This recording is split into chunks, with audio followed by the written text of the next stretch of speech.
기자 피라미드에 대해 다 안다고 생각하시겠지만 세계의 거대 피라미드와 스핑크스, 주변을 둘러싼 사막 말이죠. 그런데 연구진이 뜻밖의 사실을 발견했습니다. 바로 모래 속에 파묻힌 또 다른 스핑크스였죠. 이탈리아 과학자팀은 이 구조물이 기자 고원 아래 숨겨져 있다고 믿습니다. 또한 피라미드 아래까지 뻗어있는 거대한 지하 복합 단지가 이 지역 전체에 존재할 수 있다고 보고 있죠. 이 발견은 레이더 스캔과 위성 이미지를 통해 시작되었습니다. 연구진은 기자 고원의 배치를 매우 면밀하게 조사했습니다. 대피라미드와 카프레 피라미드, 맨카우레 피라미드, 그리고 그 유명한 스핑크스까지 말입니다. 그때 그들은 묘한 점을 하나 발견했습니다. 피라미드와 스핑크스를 잇는 선들이 인근에 솟아오른 또 다른 지점을 가리키고 있었던 겁니다. 그 언덕은 높이가 약 108피트에 달할 정도로 거대합니다. 무려 10층 건물과 맞먹는 높이죠. 대부분 굳은 모래로 이루어진 듯한데 안반을 깎아 거대 구조물을 만드는 것보다 훨씬 수월했을 거란 점에서 중요합니다. 이 가설을 더욱 흥미롭게 만드는 또 다른 단서가 있습니다. 대스핑크스 앞에 거대 석판인 유명한 꿈의 비석에는 스핑크스가 하나가 아닌 둘로 묘사되어 있습니다. 오랫동안 사람들은 그저 상징적인 예술이라 여겼지만 만약 그것이 실제하는 것을 보여주는 거라면 어떨까요? 고대 건축가들이 거대 수호상 2개를 세웠으나 그중 하나가 훗날 모래 속에 파묻혀 사라졌다는 가설입니다. 연구진은 유적지의 기하학적 구조상의 가설을 무시하기 어렵습니다. 피라미드와 스핑크스, 숨겨진 언덕 사이의 정렬이 이례적으로 정교하기 때문입니다. 우연이라기엔 그 패턴들이 완벽히 일치합니다. 두 번째 스핑크스가 없더라도 숨겨진 방이나 터널, 혹은 지하 요새의 존재를 암시할 수 있습니다. 현재로서는 이것은 가설일 뿐이죠. 아직 발굴이 이루어지지 않았기에 많은 고고학자가 여전히 회의적인 반응을 보이고 있죠. 하지만 스캔 결과와 지하의 형상, 묘한 정렬 패턴은 이 가설을 진지하게 검토하게 만듭니다. 게다가 이야기는 여기서 한층 더 기묘해집니다. 대스핑크스 근처의 고대 비문에는 투트모세 4세 왕자의 생애 중 기이한 순간이 기록되어 있습니다. 비문에 따르면 어린 왕자는 스핑크스가 모래에 파묻혀 있던 시절 그 그림자 아래서 잠이 들었다고 합니다. 그때 꿈속에서 거대 석상이 말을 걸어 모래를 치우고 자신을 꺼내주면 이집트의 왕자를 주겠노라 약속했다는 겁니다. 이 이야기는 수천 년 전돌 위에 고스란히 새겨졌습니다. 우리가 수세기 동안 놓치고 있었던 단서가 여기에 담겨 있는 걸까요? 연구진은 더 많은 자료를 위해 대스핑크스 하부와 인근 피라미드, 그리고 스핑크스와 기자에서 두 번째로 큰 카프레 피라미드를 잇는 구역을 스캔했습니다. 스캔 결과에 따르면 지하 깊은 곳에 기이한 구조물이 존재할 가능성이 있습니다. 수직 통로와 긴 수평 터널, 그리고 갈래갈래 뻗은 통로들 말이죠. 연구원들은 이 구조물 중 일부가 피라미드와 스핑크스 아래로 뻗은 거대한 지하 네트워크로 연결된다고 생각합니다. 가장 흥미로운 점은 지하의 패턴이 대칭을 이루는 것처럼 보인다는 것입니다. 이 지역 아래에 숨겨진 구조물들은 서로 거의 완벽하게 대칭을 이룹니다. 이러한 대칭성은 연구원들이 이것이 단순한 지질학적 현상이 아니라고 생각하는 주요 이유 중 하나입니다. 이 이론 자체가 갑자기 튀어나온 것도 아닙니다. 10년 전쯤 이집트 학자 바사멜 샤마도 한때 두 번째 스핑크스가 존재했을 수 있다는 의견을 제시했습니다. 그는 스핑크스에 벼락이 떨어졌다는 고대 이집트의 기록과 신화를 바탕으로 이 아이디어를 냈습니다. 그는 그 이야기들이 실제로는 더 이상 존재하지 않는 실제 기념물을 가리키는 것일 수 있다고 생각했습니다. 시간이나 날씨, 혹은 고대 신앙 때문에 사라졌을 수도 있다는 것이죠. 대부분의 이집트 학자들은 이 생각을 받아들이지 않으며 소수만이 이를 지지합니다. 결국 숨겨진 스핑크스나 지하 도시의 존재를 확인한 발굴 작업은 아직 없었으니까요. 하지만 레이더 스캔과 지하 패턴, 고대 조각들, 그리고 기자 아래의 기묘한 대칭성은 피라미드 아래에 무엇이 묻혀 있는지 우리가 여전히 모른다는 것을 의미할 수도 있습니다. 현재 연구원들은 이 신비로운 언덕을 더 면밀히 조사하기 위해 이집트 당국의 허가를 기다리고 있습니다. 적어도 우리는 지구상에서 가장 오래되고 신비로운 유적 중 하나인 기자의 대스핑크스에 대해 훨씬 더 많은 것을 알고 있습니다. 이 조각상은 정말 거대합니다. 앞발에서 꼬리까지 길이가 약 240피트로 거의 축구장 하나와 맞먹는 길이입니다. 높이는 약 66피트로 6층 건물 높이와 비슷합니다. 그리고 가장 넓은 부분의 몸체, 너비는 60피트가 넘습니다. 고대 건축가들은 피라미드처럼 거대한 돌덩이를 옮겨와서 스핑크스를 만든 게 아닙니다. 그들은 실제로 사막지 표면 아래의 바위를 직접 깎아서 스핑크스를 만들었습니다. 수세기에 걸쳐 바람과 모래, 습기가 이 유적을 서서히 훼손시켰습니다. 스핑크스의 많은 부분이 반복해서 보수되어야만 했습니다. 인부들은 구조물이 무너지는 것을 막기 위해 기단 주변에 석회암 블록을 층층이 쌓았습니다. 그리고 사라진 코가 있는데 아마도 가장 유명한 미스터리일 것입니다. 많은 사람이 나폴레옹의 군대가 이집트 원정 중에 대포로 코를 쏘아 맞췄다고 믿지만 그 이야기는 사실이 아닙니다. 나폴레옹이 도착하기도 전에 그림들을 보면 이미 스핑크스의 코가 없는 상태였습니다. 흥미롭게도 얼굴을 연구한 학자들은 누군가 정이나 끌 같은 도구를 사용해 의도적으로 코를 떼어낸 흔적을 발견했습니다. 하지만 누가 왜 그랬는지는 아무도 모릅니다. 자, 대부분 이 조각상을 스핑크스라 부르지만 엄밀히 말해 정확한 표현은 아니죠. 그리스 신화 속 그 생물은 사자의 몸에 여자의 머리와 날개가 있었죠. 하지만 이집트의 것은 모습이 달라요. 사자의 몸과 사람의 머리를 한 채 날개는 없어서 기술적으로는 전혀 다른 종류에 속합니다. 시간이 지나며 이름도 바뀌었죠. 고대 이집트인들은 원래 이걸 데스핑크스라고 부르지 않았죠. 수천 년 전 사람들은 이것을 태양 및 지평선과 관련된 강력한 신들과 연결했습니다. 후대 문명들은 다른 이름을 붙여 이 유물의 정체성도 계속 변해왔습니다. 누가 이걸 만들었는지는 아무도 정확히 모릅니다. 많은 전문가들은 기원 전 2500년경에 카프레 파라오가 건설을 명령했다고 믿는데 그의 피라미드와 신전이 근처에 있기 때문입니다. 게다가 스핑크스의 얼굴이 그의 조각상들과 닮기도 했고요. 하지만 문제가 있습니다. 그가 만들었다고 직접 언급된 비문이 없거든요. 그래서 다른 연구가들은 다른 누군가가 만들었다고 믿습니다. 게다가 고고학자들은 이야기를 더 기묘하게 만드는 또 다른 사실을 발견했습니다. 스핑크스 근처에서 버려진 도구, 석재블록, 심지어 노동자들이 남긴 먹다 남은 음식까지 찾아냈죠. 사람들이 갑자기 일을 멈추고 서둘러 떠나버린 것처럼 보였습니다. 노동자들 자신은 많은 이들이 상상하듯 굶주린 노예가 아니었습니다. 발굴 결과 그들은 소, 양, 염소 같은 고품질의 고기를 먹은 것으로 나타났습니다. 그런 음식은 고대 이집트에서 비쌌기 때문에 노동자들은 아마도 중요한 지위를 가진 숙련공이었을 겁니다. 당시의 스핑크스는 지금과는 완전히 다른 모습이었습니다. 지금은 이런 빛바랜 모래색이지만 수천 년 전에는 밝은 색으로 칠해져 있었을 겁니다. 연구진은 얼굴에서 붉은 흔적을, 머리 장식에선 파란색과 노란색 흔적을 찾아냈습니다. 안타깝게도 복원 작업조차 손상을 입힐 수 있습니다. 20세기 초 수리 과정에서 스핑크스 머리 장식의 일부가 떨어져 나갔습니다. 이후의 복원 시도들은 아래에 있는 부드러운 석회암에 실제로 해를 끼치는 재료를 사용했지요. 한때는 조각상의 어깨에서 거대한 덩어리가 떨어져 나오기도 했습니다. 스핑크스에게도 한때 수염이 있었는데 오늘날 그 수염 조각들은 런던과 카이로의 박물관에 보관되어 있습니다. 하지만 이 부분에서도 의견이 갈립니다.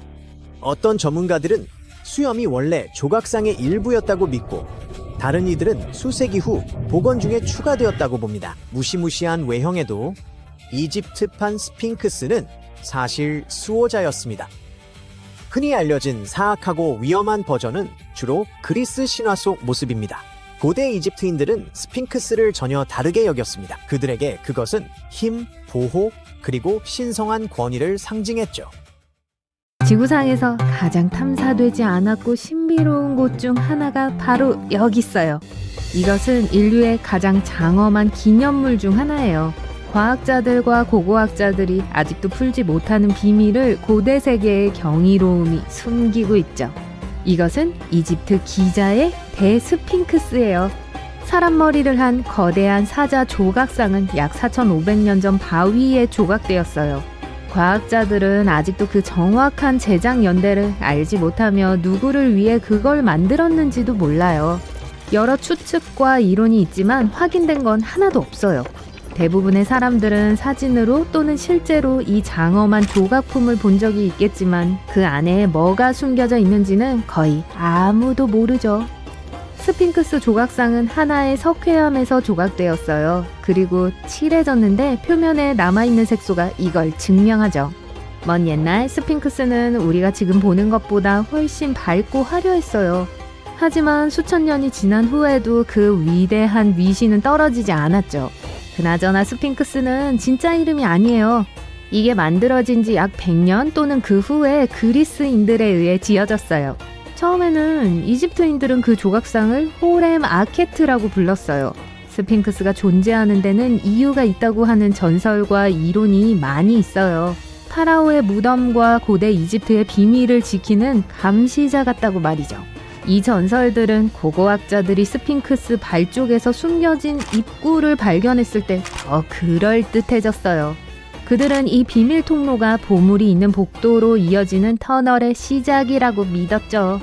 인터넷에서 스핑크스가 고대의 비밀 지식으로 가득 찬 보고인 기록의 전당을 숨기고 있다고 주장하는 많은 이야기들을 발견할 수 있을 거예요.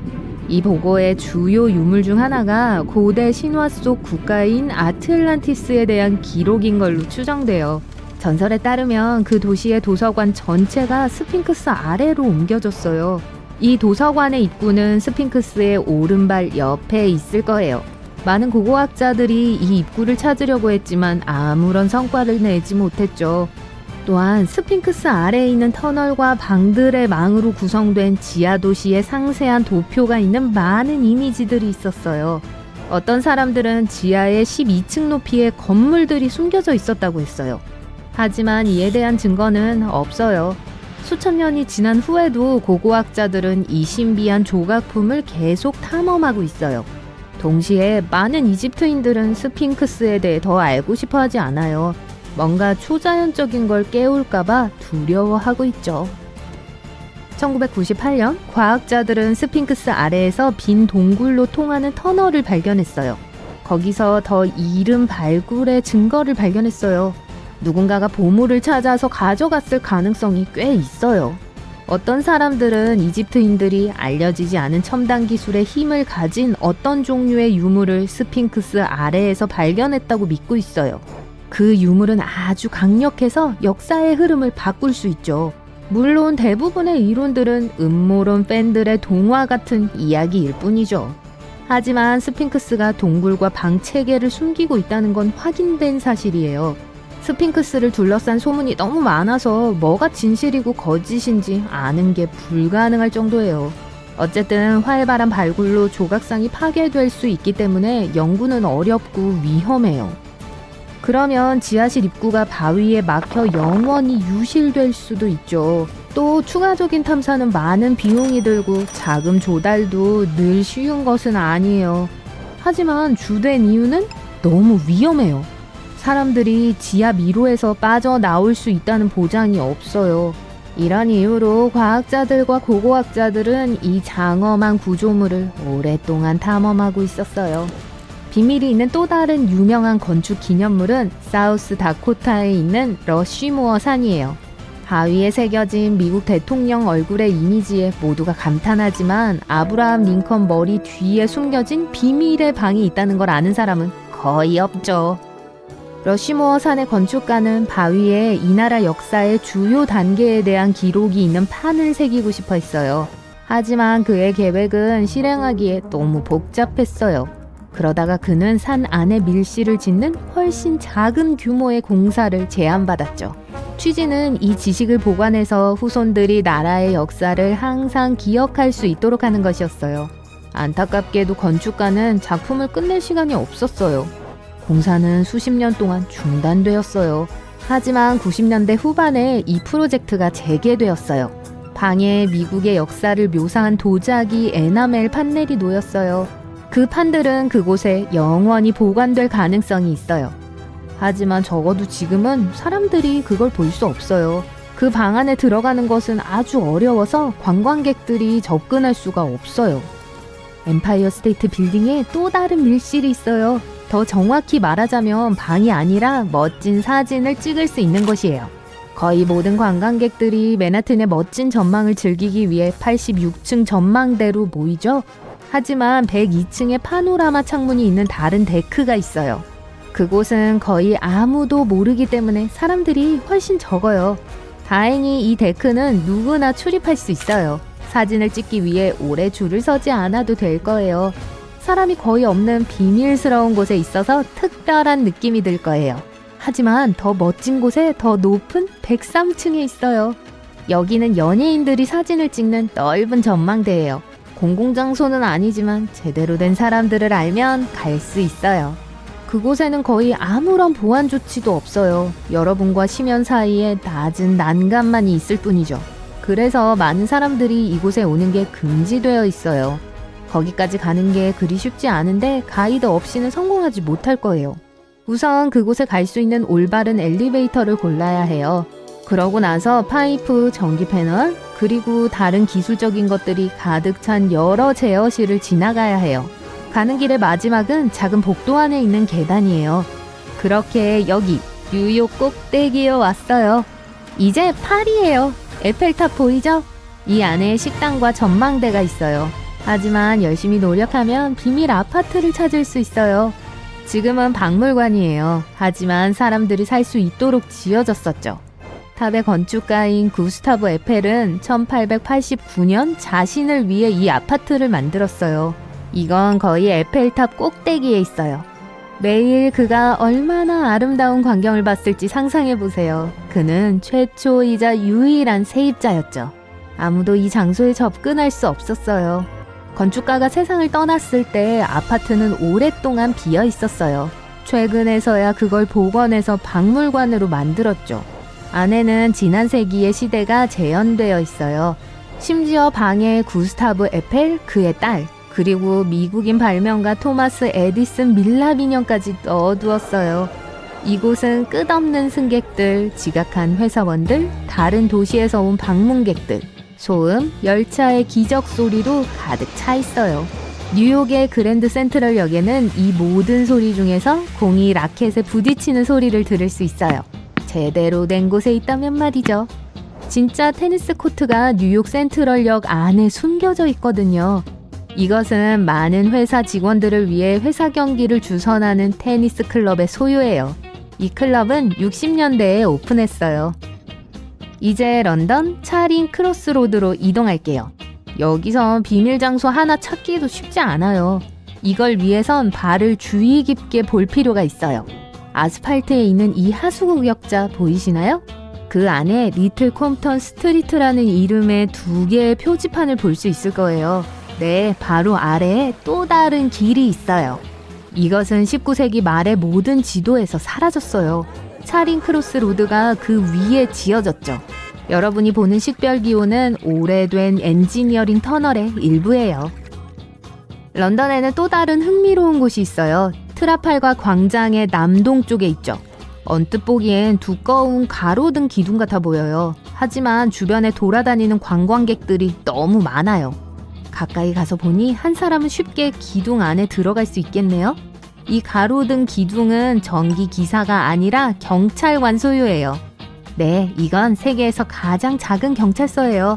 1930년대에 지어졌고 초소로 사용되었죠. 경찰관들은 그곳에 한 명씩 앉아 늘 많은 소매치기와 다양한 범죄자들을 끌어들이는 트라팔가 광장을 지켜보았죠. 1910뒤년으로 돌아가 보면 영국 신문들은 아프리카가 아니라 영국에서 인류가 처음 나타났다는 대담한 주장으로 되끓었죠. 마치 역사가 통째로 다시 써진 듯했고 모두가 거기에 빨려들었어요. 군중은 환호했고 과학자들은 축배를 들었고 서식스의 작은 마을 필트다운은 인류 진화사 최고의 발견이라며 순식간에 스포트라이트를 받았죠. 이 모든 일의 시작은 바로 이 사람, 찰스 도슨이었죠. 이 호기심 많은 아마추어 고고학자는 과학계에 이름을 남기고 싶어했고 유인원과 인간 사이를 잇는 과도기 생물의 뼈 조각을 찾았다고 주장했어요.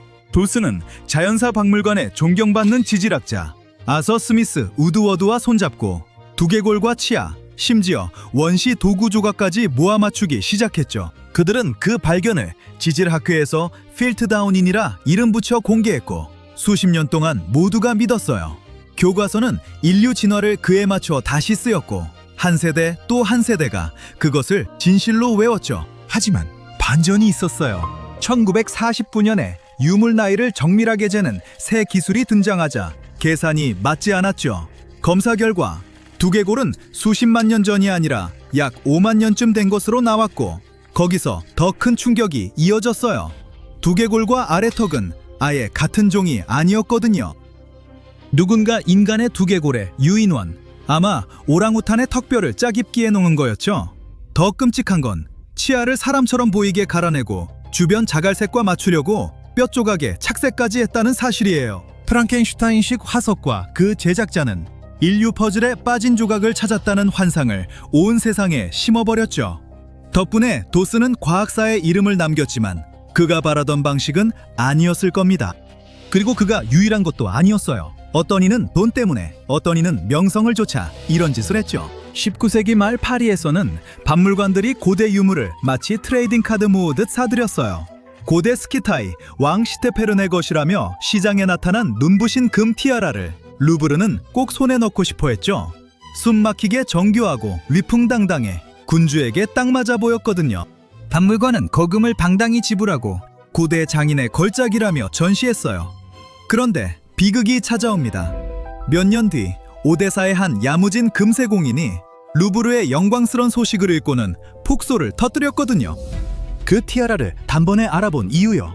자기 손으로 만든 작품이었으니까요. 그건 현대 작품이었고 지역 상인 의뢰로 만든 것이었죠. 다만 그들이 그걸 고대 보물인 척 속여 팔계획이라는 말은 해주지 않았던 겁니다. 루브르는 창피를 제대로 당했죠. 또다시 전 세계가 아름다운 거짓말에 속았고 박물관을 우스꽝스럽게 만든 그 금세공인은 예술계에서 오히려 유명 인사가 됐어요. 그 티아라는 지금도 역사상 가장 큰 금세공 사기 사건으로 기네스 세계 기록에 올라 있어요. 치밀하게 꾸민 또 다른 과학 사기극은 루브르 사건보다 20년 남짓 앞선 뉴욕주의 조용한 마을 카디프로 우리를 데려갑니다. 1869년 우물을 파던 인부들이 단단하고 거대한 것에 부딪혔어요. 흙 속에서 돌처럼 굳은 키가 약 3m쯤 되는 남자처럼 보이는 것이 드러났죠. 소식을 듣고 사람들이 곳곳에서 몰려왔습니다. 설교자들은 창세기에 나온 거인들의 증거라며 떠들었고 과학자들은 이게 화석화된 건지 신의 섭리인지 논쟁을 벌였죠. 불과 며칠 만에 카디프 거인은 초대형 화제가 됐어요. 사람들은 그걸 보려고 꽤 비싼 돈을 냈습니다. 당시로선 큰 돈인 표 한 장에 50센트였죠. 나중에 밝혀진 바에 따르면 조지 헐이라는 남자가 감리교 목사와 말다툼을 벌인 뒤 석고로 이 의문의 거인을 깎아 만든 거였어요. 헐의 목적은 간단했죠. 특히 자신과 달리 종교를 믿는 사람들을 얼마나 쉽게 속일 수 있는지 보여주고 싶었던 겁니다. 그래서 가짜 거인을 땅에 묻었고 그게 너무 잘 먹혔던 거예요. 전문가들이 사기임을 밝혀낸 뒤에도 방문객들은 아랑곳하지 않았어요. 믿고 싶었기 때문이죠. 시간이 흐르며 그 거인은 주인이 몇 번이나 바뀌었고 지금은 뉴욕 쿠퍼스타운의 페니모어 팜앤드 컨트리 빌리지 박물관에서 볼 수 있어요.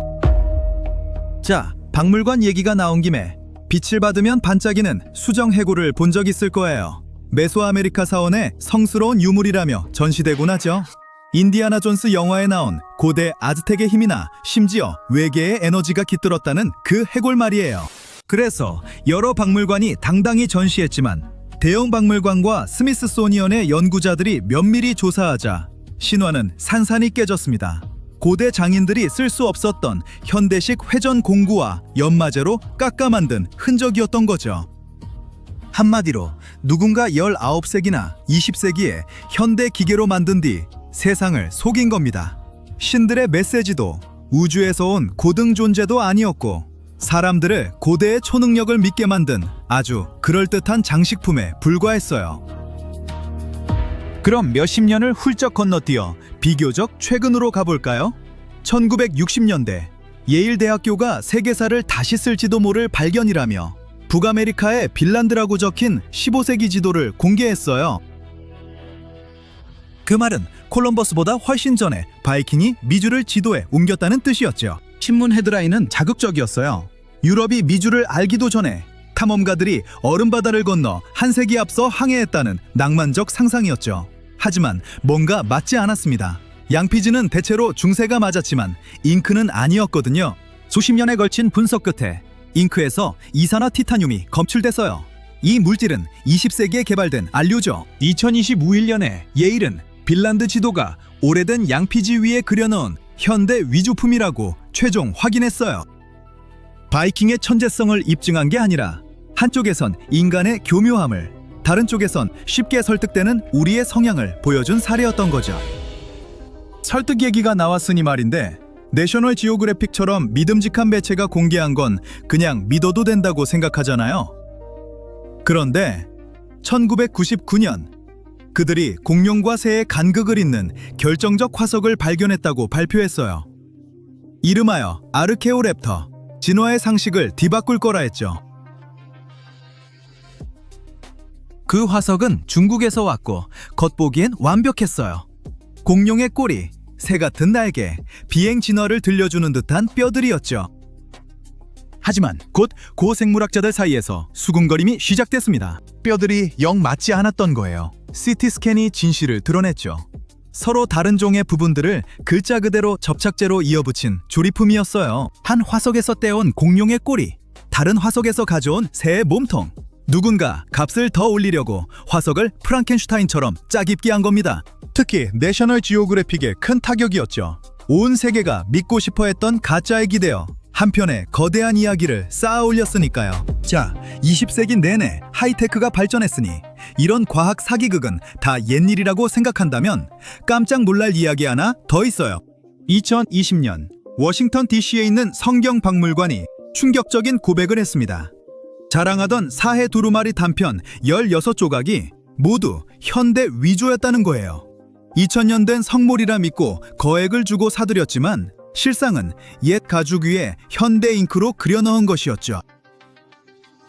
위조 수준이 너무 뛰어나 처음엔 전문가들조차 속았습니다. 하지만 정밀 법과 감정을 거치자 그 유물들이 거룩한 것과는 거리가 먼 가짜임이 분명해졌죠. 이건 단순한 돈 문제가 아니라 신앙의 문제이기도 했습니다. 수천 명의 방문객이 그 유리 진열장 앞에서 경애와 감동, 연결감을 느꼈고 결국 그 모든 전시가 거짓 위에 세워졌다는 사실을 알게 됐죠. 그리고 마지막으로 가장 으스스한 사기극 가운데 하나입니다.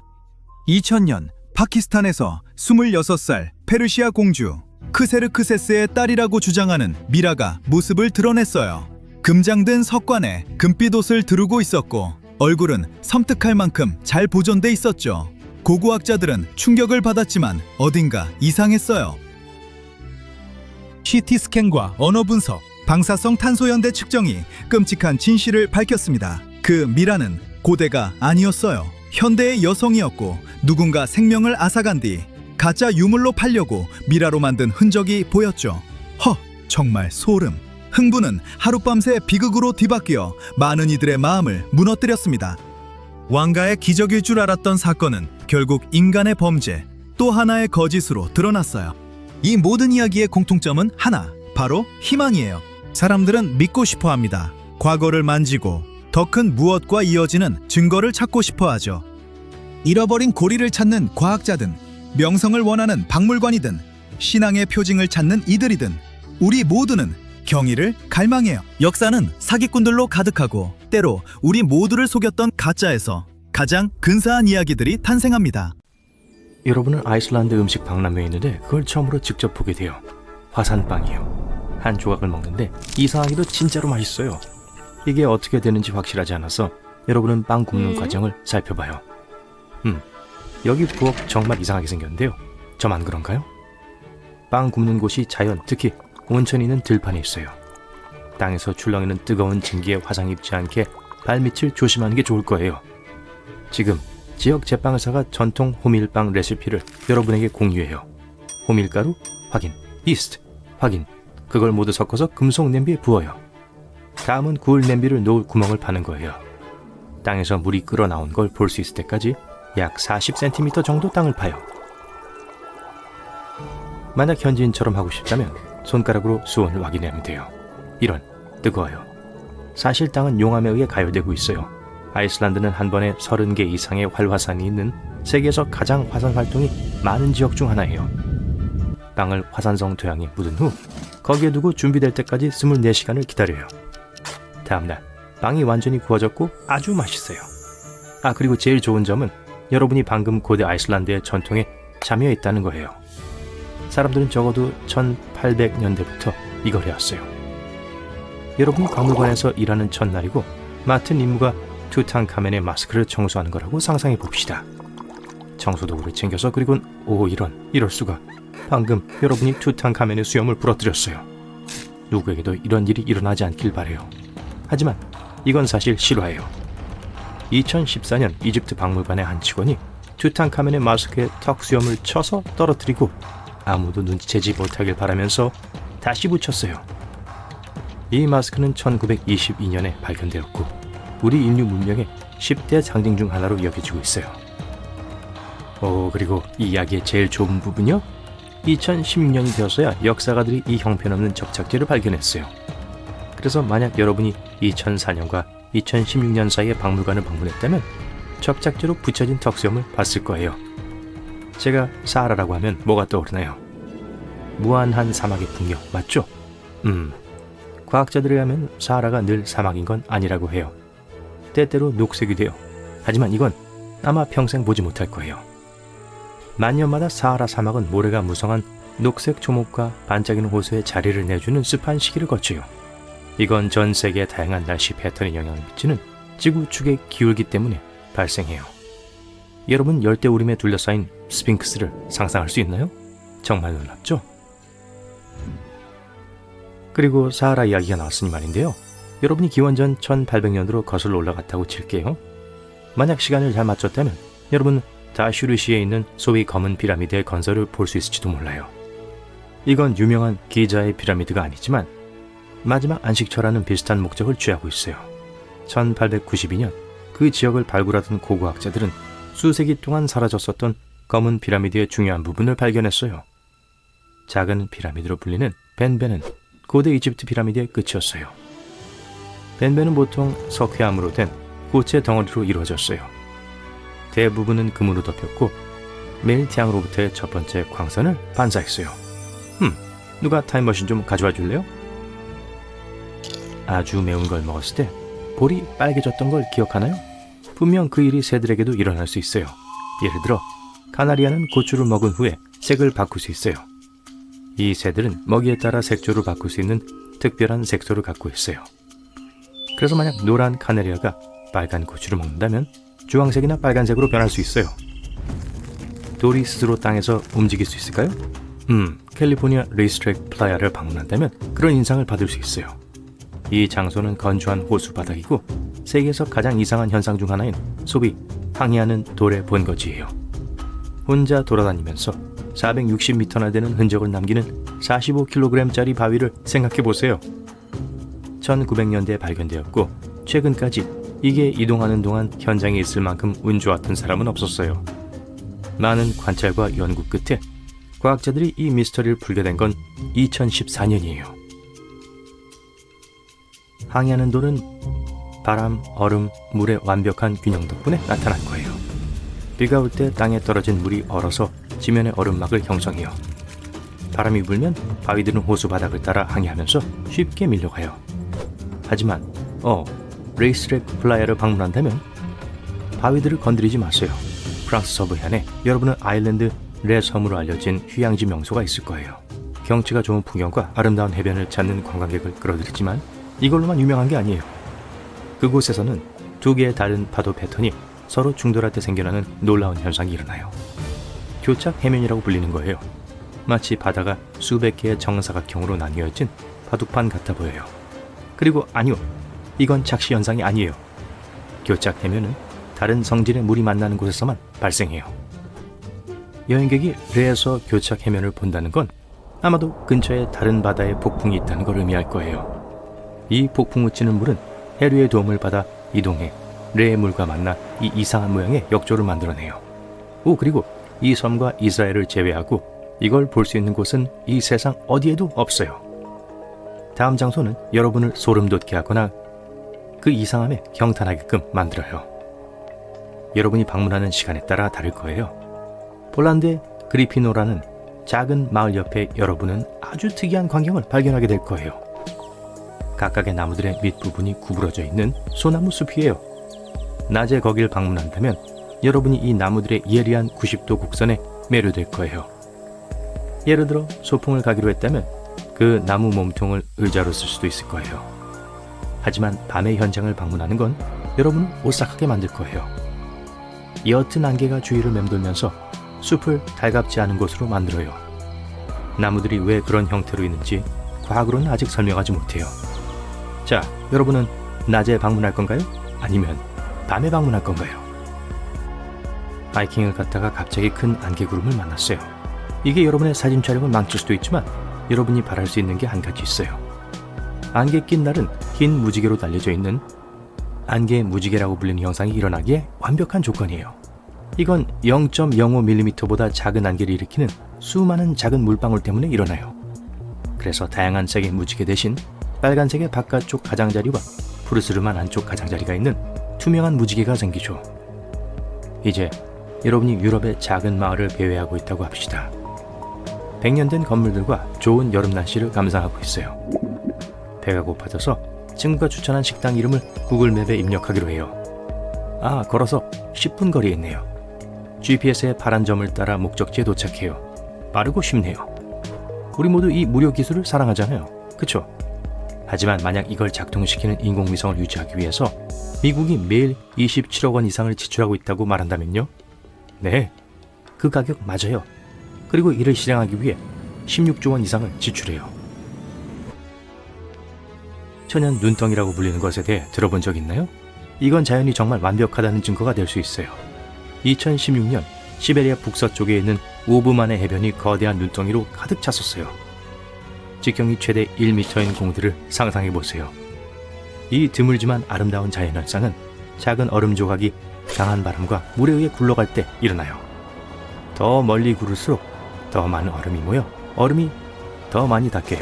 결국 거대하고 완벽한 눈덩이가 되는 거죠. 그 자체만으로도 꽤 놀라워 보이지만 수백 개가 같이 있는 것은 꽤 멋진 장관이에요. 수백 년간 전 세계는 이스터섬의 거대 석상들이 어떻게 이동했는지 궁금해했습니다. 어쩌면 강력한 족장들이 많은 일꾼들에게 끌게 시켰거나 지배층이 특별한 석상 제작 채석장을 통제했을 수도 있죠. 하지만 이제 우리는 알게 됐습니다. 라파누이 사람들은 모아이 석상을 생명 없는 통나무처럼 끌지 않았어요. 그들은 석상을 걸어가게 만들었습니다. 과학자들은 거의 1000개에 달하는 모아이를 조사했습니다. 형태와 비율, 마모 패턴, 그리고 많은 석상에서 보이는 앞으로 기울어진 자세와 곡선형 밑면을 분석했죠. 그러다 깨달았습니다. 이런 특징들은 우연이 아니라 공학적 설계였던 거예요. 앞으로 기울어진 자세는 무게중심을 이동시키고 곡선형 밑면은 석상이 진자처럼 회전할 수 있게 해줍니다. 움직임이 시작되면 관성이 각 걸음을 이어가도록 도와줍니다. 밧줄을 이용해 거대한 돌로 된 아기를 걸어가게 하는 것과 비슷하다고 생각하면 됩니다. 이를 증명하기 위해 연구팀은 약 4톤 35kg짜리 복제품을 만들었습니다. 실제 석상은 약 13톤 정도였고 어떤 것은 80톤까지 나갔습니다. 18명이 밧줄을 잡고 이 석상을 약 90m, 축구장 길이 정도를 40분 만에 걸어가게 했죠. 통나무나 굴림대 위로 평평하게 끄는 것보다 훨씬 빠르고 쉬웠습니다. 라파누이의 오래된 도로도 이 과정에 도움이 됐어요. 도로폭은 약 4m 정도이고 안쪽으로 휘어진 형태가 석상이 앞으로 걸어갈 때 균형을 잡기에 완벽했습니다. 섬 주민들이 모아이를 옮길 때마다 단순히 걷게 한 게 아니라 그 작업의 일부로 도로를 직접 만들어 나갔던 거예요.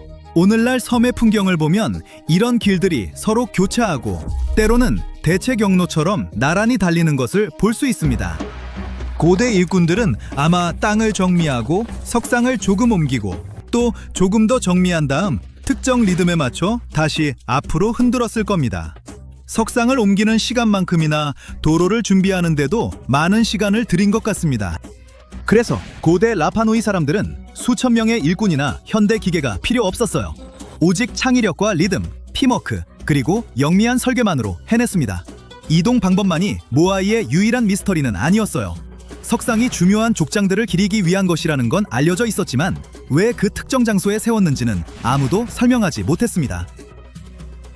대부분의 모아이는 해안선을 따라 서 있습니다. 마치 섬을 지키는 것처럼요.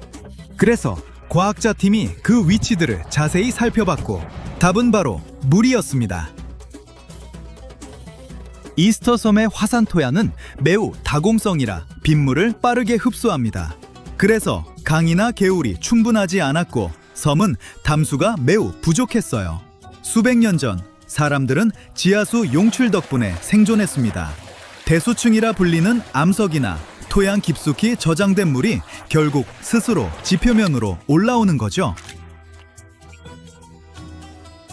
그 물이 해안 근처에서 솟아오르면 바닷물과 섞였지만 마실 수 있을 만큼 담수 상태를 유지했습니다.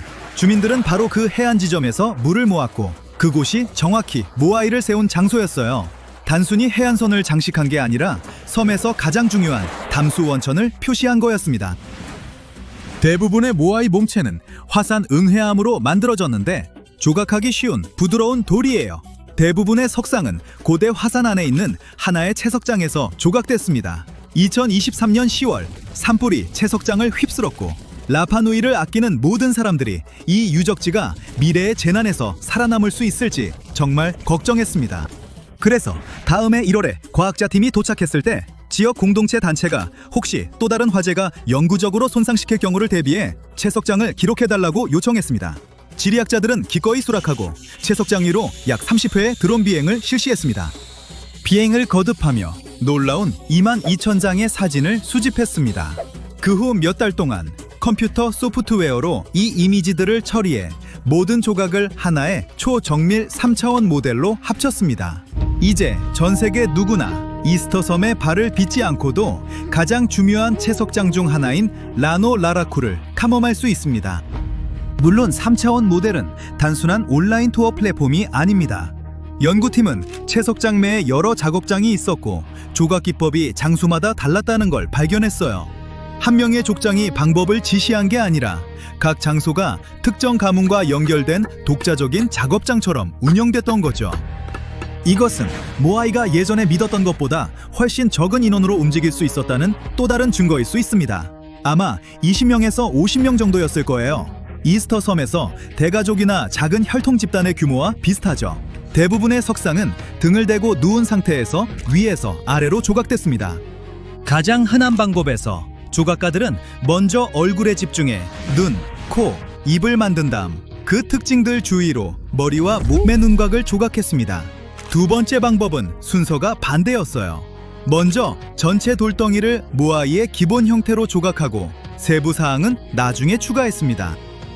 그리고 드문 경우에는 조각가들이 옆에서 돌을 파고 들어가 거의 수직인 절벽에서 작업했는데 이건 정말 대단한 기술이 필요했을 겁니다.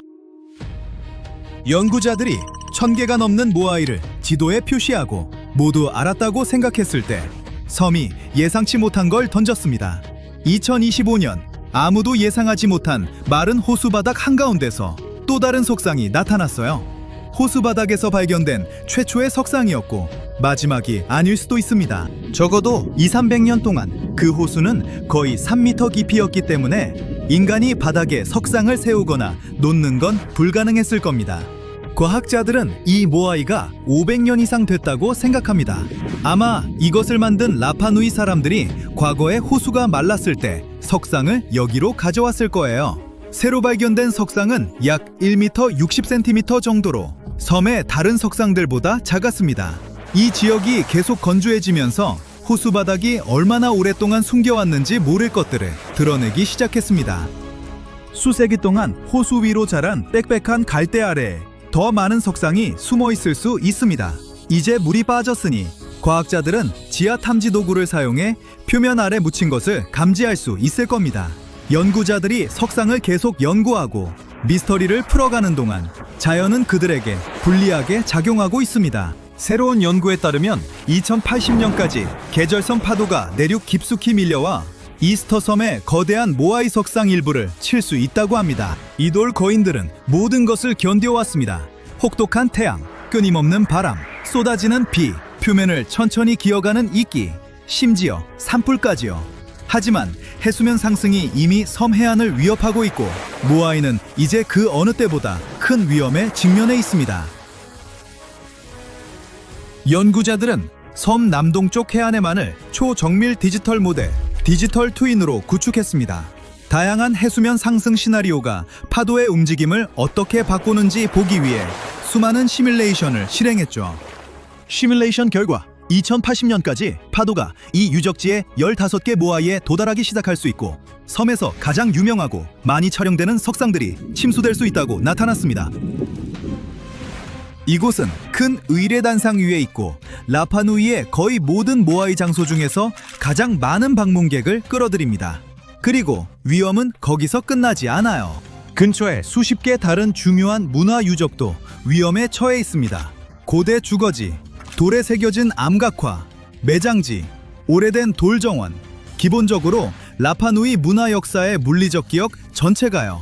섬이 이러한 위험을 관리하지 않으면 유네스코 세계문화유산 지위마저 잃을 수 있습니다. 연구자들은 위협을 더 명확히 이해했으니 이 지식을 섬 보호에 활용하려 합니다. 과학자들은 지역 공동체와 긴밀히 협력하여 라파누이의 문화유산을 미래 세대를 위해 보호하기를 희망합니다. 괭베클리 테페에 대해 들어보셨나요? 말 그대로 역사가들이 역사책을 다시 쓰게 만든 터키의 고대 유적지입니다. 11,000여 전 한무리의 선사시대 인류가 스톤헨지보다 더 오래된 수수께끼의 걸작을 만들었죠. 발견되기 전 고고학자들은 사람들이 철에 대해 몰랐고 도자기를 만드는데 능숙하지 않다고 생각했어요. 그들은 정착 생활이 농업의 필요성에 의해서만 생겨났다고 확신했죠. 하지만 괭베클리 테페는 이러한 믿음을 바꾸어 놓았습니다. 농업이 아닌 정착 생활을 위한 길을 열어준 곳이 바로 사원이라는 사실이 밝혀졌어요. 이 발견이 있기 전까지 연구원들은 농경이 정주 생활의 촉매제라고 믿었습니다. 이 이론을 바꾼 슈미트 교수를 만나보세요. 그는 수렵 채집 공동체가 이러한 삶의 방식의 토대를 마련했음을 증명했습니다. 1969년에 다른 고고학자들이 이 지역을 방문했지만 완전히 놓쳤어요. 이 지역을 조사하던 중 석회암 석판이 흩어져 있는 언덕을 우연히 발견하고는 중세시대의 오래된 매장지라고 결론을 내렸죠. 하지만 발견해야 할 것이 훨씬 더 많다는 것을 그들은 거의 알지 못했습니다. 1949년 슈미트는 이 지역의 선사시대 유적지를 직접 조사하기 시작했는데요. 이게 무슨 일인가요? 그는 즉시 자신이 정말 특별한 것을 발견했다는 것을 깨달았습니다. 근처의 평평하고 척박한 고원지대와 달리 괭베클리 테페는 완만하게 둥글고 주변 경관보다 15m 높이 솟아 있었어요. 재밌게도 이곳의 이름은 팟벨리 언덕으로 번역되어 있습니다. 슈미트는 오직 인간만이 이런 것을 만들 수 있다고 확신했어요. 묘비로 착각했던 깨진 석회암 조각들은 알고 보니 훨씬 더 흥미진진했어요. 마치 숨은 보물을 발견한 것 같았죠. 이 조각들은 완전히 새로운 의미를 갖게 되었고 슈미트는 그의 팀과 함께 수면 아래 숨어있는 비밀을 파헤치기 시작했습니다. 놀랍게도 취사를 위한 난로, 집, 그리고 비슷한 시대의 인근 유적지에서 흔히 볼 수 있는 귀여운 점토 인형 등 정착지의 흔적은 전혀 발견되지 않았습니다. 하지만 그들은 고대인들이 돌망치와 같은 도구를 사용했다는 사실을 발견했어요. 그래서 슈미트와 그의 팀은 머리를 맞대고 괭베클리 테페의 석조 구조물의 연대를 추측해 보았습니다. 이 추정은 현장에서 이루어진 제한적인 탄소연대 측정으로 뒷받침됐어요. 이곳의 고대 분위기가 드디어 이해되기 시작했어요. 마치 퍼즐이 서서히 맞춰지는 것 같았죠. 그 당시에는 괭베클리 테페처럼 멋진 작품을 만들 수 있는 특별한 도구가 없었다고 생각할 수도 있습니다. 그렇지 않아요. 선사시대 사람들은 멋진 금속글 대신 부싯돌 도구를 사용했습니다. 그들은 또한 부드러운 석회암을 깎아내고 그 자리에서 바로 기둥을 만드는데 능숙했어요. 그 후 그들은 기둥을 정상까지 짧은 거리를 운반해서 똑바로 세웠습니다. 돌고리가 완성되면 흙으로 덮었어요. 시간이 지나면서 새로운 고리를 추가했고 짜잔! 앞으로 사람들에게 깊은 인상을 남길 멋진 언덕이 생겼습니다. 발굴 첫 해의 연구팀은 야생동물의 뼈 15,000개를 수습했습니다. 이 사람들은 애완동물을 기르거나 식량을 직접 재배하지 않았어요. 그들은 야생동물을 사냥하여 식사를 해결했습니다. 하지만 이곳에 농사를 짓는 데 필요한 모든 것이 갖춰져 있었기 때문에 상황은 곧 바뀌기 시작했어요. 과학자들은 이들에게 가축화할 수 있는 야생 양과 야생 곡물이 있었다고 말합니다. 그리고 그거 아세요? 불과 약 32km 떨어진 곳에서 유전학자들은 선사시대 마을에서 세계에서 가장 오래된 가축화된 밀 품종의 증거를 발견했습니다. 이 놀라운 발견은 우리가 문명을 바라보는 시각을 완전히 바꿔놓았어요. 과거의 전문가들은 사람들이 신전을 짓고 복잡한 사회를 발전시키기 위해서는 농사를 짓고 한 곳에 정착하는 방법을 배워야 한다고 믿었어요. 그런데 말이죠. 슈미트의 연구는 이러한 생각을 뒤집었습니다. 그는 이러한 놀라운 구조물을 건설하는 데 투입된 엄청난 노동력이 실제로 선진사회 발전의 발판이 되었다고 주장해요. 즉, 농업 이전의 사회와 문화의 변화가 일어났다는 거죠. 슈미트는 퀘베클리 테페에 대해 흥미로운 가설을 세웠어요. 그는 이곳이 사람들이 사랑하는 사람을 떠나보낸 특별한 매장지였을 것이라고 생각해요. 이 매장지는 영적인 영역의 신들을 상징하는 화려한 조각상과 상징물로 장식되어 있었어요. 퀘베클리 테페가 신성한 장소로 사용되었을 수 있다는 생각은 전체 이야기에 또 다른 복잡성을 더합니다. 이 유적지의 진정한 목적은 아직 밝혀지지 않았지만 슈미트의 통찰력은 삶과 내세 사이의 심오한 상호작용과 고대 수렵 채집 사회가 죽은 조상에 대해 가졌을 깊은 경외심을 생각해보게 해요. 이제 퀘베클리 테페를 지배하는 매혹적인 T자형 기둥인 쇼이스타에 대해 이야기해볼게요. 이 신비로운 구조물은 높이가 3에서 6m 정도이며 대부분 양식화된 인간 형상을 나타냅니다. 하지만 그 중에서도 눈에 띄는 것은 입체적인 사자 부조인데요. 이 묘사는 우리의 상상력을 자극합니다. 왜 그럴까요? 신석기 시대의 사자가 아나톨리아를 돌아다녔을 가능성을 암시하기 때문이죠. 이 서 있는 돌들은 원으로 배열되어 직사각형 구덩이에 놓여 있습니다. 각 원은 중앙에 2개의 큰 T자형 기둥이 있고 안쪽을 향한 약간 작은 기둥으로 둘러싸여 있는 비슷한 구조로 되어 있어요. 스타일리쉬한 배열이 아닐 수 없죠. 이 우뚝 솟은 기둥의 높이는 무려 4.5m에 달하고 무게는 7에서 10톤에 이릅니다. 어떤 기둥은 평범하고 단순한 반면 어떤 기둥은 복잡한 조각이 새겨진 예술작품과도 같죠. 여우, 전갈, 독수리 등이 기둥의 옆구리를 기어다니거나 비틀며 살아 움직입니다. 하지만 이 돌에는 동물만 그려진 게 아니에요. 어떤 기둥에는 인간을 상징하는 추상적인 모양과 작은 옷가지 조각이 새겨져 있기도 해요. 심지어 어떤 기둥에는 벨트가 달려있기도 하고요. 자, 다른 기둥들 사이에서 록스타처럼 눈에 띄는 기둥이 하나 있습니다. 이 아주 오래된 돌기둥은 혜성이 지구에 충돌한 것으로 추정돼요. 이 사건은 약 1000년 동안 지속된 추운 시기에 일어났습니다. 그린랜드의 얼음 코어를 조사한 이전 연구에서 이 해성 이론이 암시되었지만 이제 퀘베클리 테페의 조각이 이를 증명하고 있어요. 기둥에 새겨진 조각은 마치 역사 만화를 보는 것 같아요. 심지어 머리 없는 사람의 모습도 있습니다. 연구원들은 이 이미지를 컴퓨터에 입력한 후 별자리와의 연관성을 발견했고 이 사원이 고대 천문대였을 수도 있다는 사실을 밝혀냈어요. 마치 우리 조상들이 이 대격변의 사건을 자신들만의 독특한 방식으로 기록하려고 했던 것 같아요.